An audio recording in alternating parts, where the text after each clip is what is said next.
Can I ask you something? Who decided what enough even looks like? I mean, who made those rules?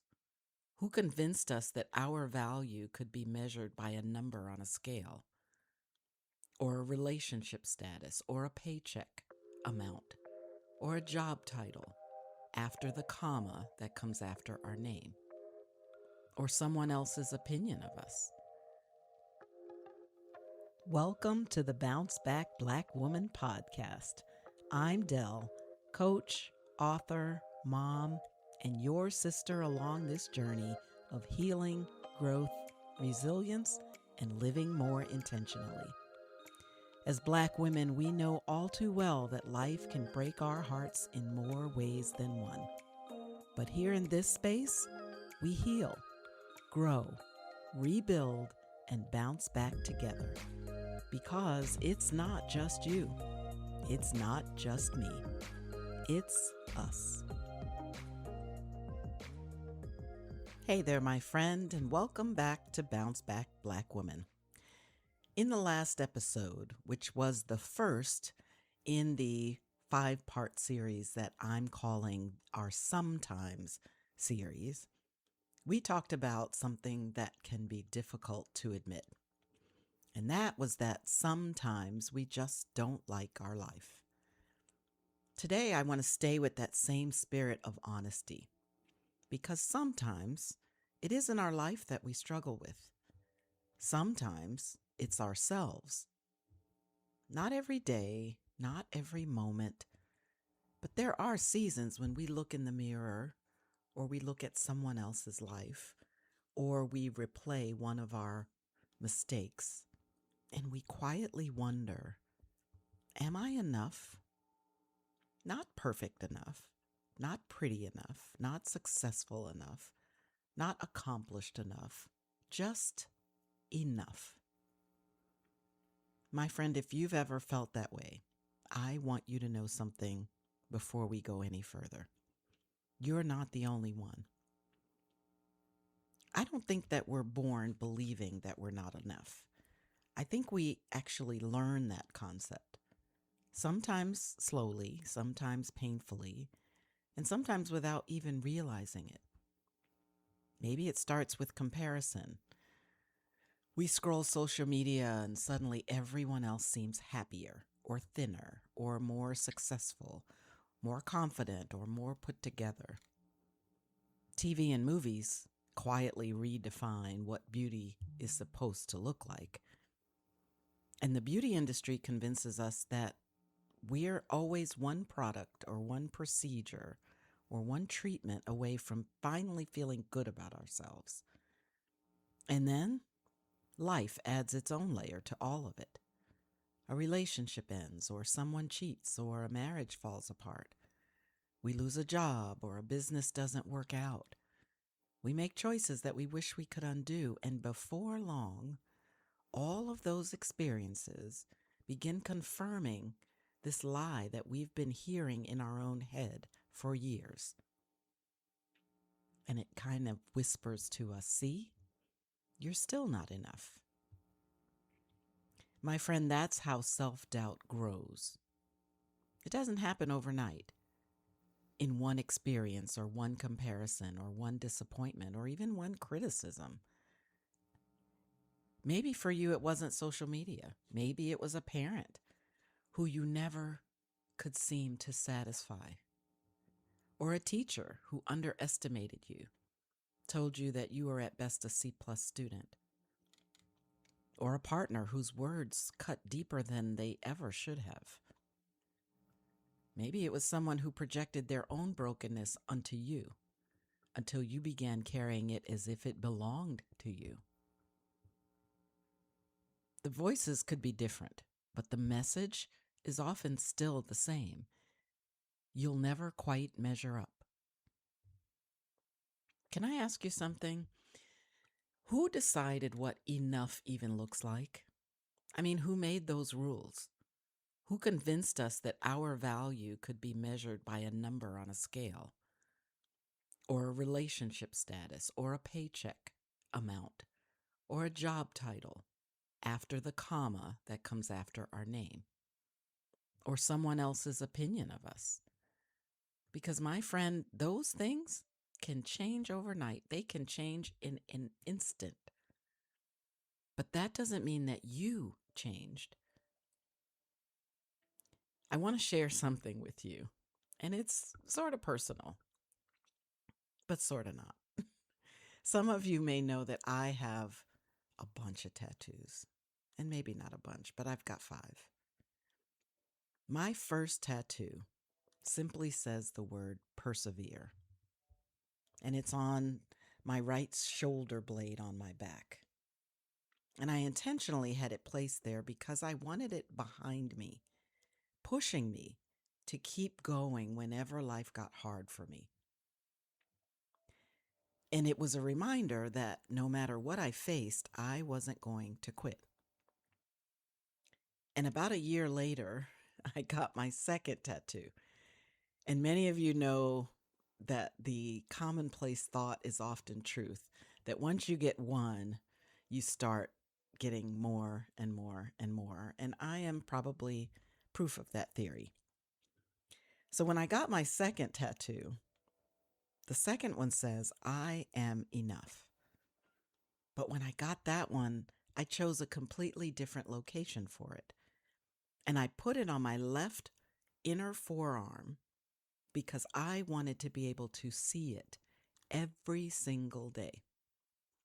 So that when I glanced down to put on my watch or anything, I could see the tattoo and those words as an affirmation.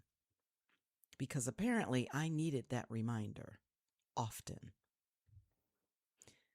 My friend, I didn't get that tattoo because I had mastered believing that I was enough. I got it because there were still days where I didn't. Days when life convinced me that somehow I needed to become more, do more, accomplish more, look different, or somehow earn the right to finally believe that I was enough. And the truth is that I think a lot of us are living that way. We might never admit it, but we're constantly chasing the next achievement or the next promotion or the next relationship, the next number down on the scale, the next compliment, the next milestone, all the while completely believing that when I finally get there, then I'll feel like enough. But friend, I want to ask this, how's that working for us? Because every time that we reach one finish line, the world moves it.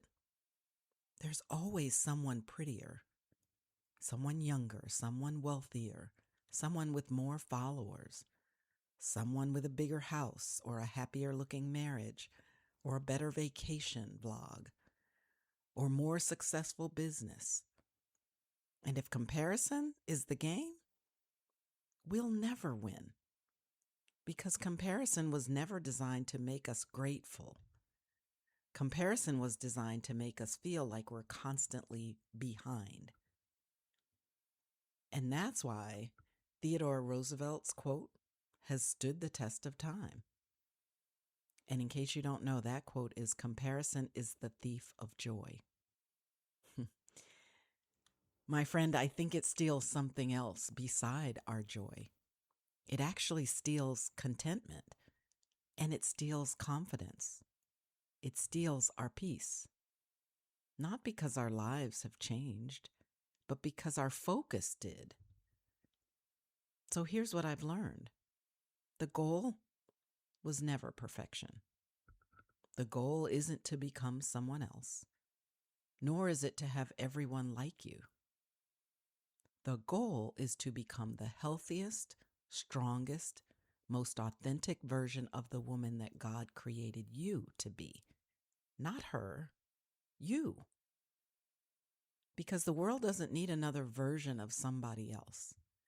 The world needs the woman that God uniquely created when He created you. All your quirks, all your imperfections, all of your scars and wisdom, all of your growth, all of you. My friend, you don't have to be perfect to be enough. Now, I'm not suggesting that you go and get a tattoo. For you, maybe your reminder is a sticky note on the bathroom mirror. Maybe it's the wallpaper on your phone. And goodness knows how many times in a day we pick up our phone to that wallpaper. Maybe it's an index card taped to your computer monitor, or a bookmark tucked inside your Bible or your journal. Maybe it's written on the first page of your planner that you open daily to see what the day holds. The point isn't in how you remind yourself. The point is that some truths are so important that they deserve to be placed where you'll encounter them over and over again every single day. And I say that because life will continue trying to hand you new reasons to believe that you are not enough. So every morning you have a choice. Which voice gets the first word? And more importantly, which voice gets the final word? One of my favorite reminders comes from Psalms 139:14. Thank you for making me so wonderfully complex. Your workmanship is marvelous. How well I know it. We're wonderfully complex, my friend. I love that.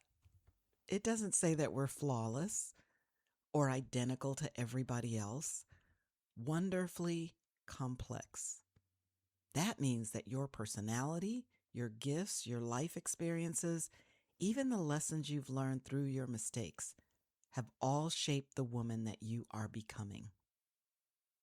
God wasn't surprised by your imperfections. He already knew them. He created you with them. And he still calls you his workmanship. Marvelous. My friend, maybe it's time you stopped speaking to yourself as though you're a mistake that God made. So here's a challenge for you. This week, I want you to create your own I am enough reminder, whatever that looks like for you. And I don't want you to create it because saying it once will magically change how you feel.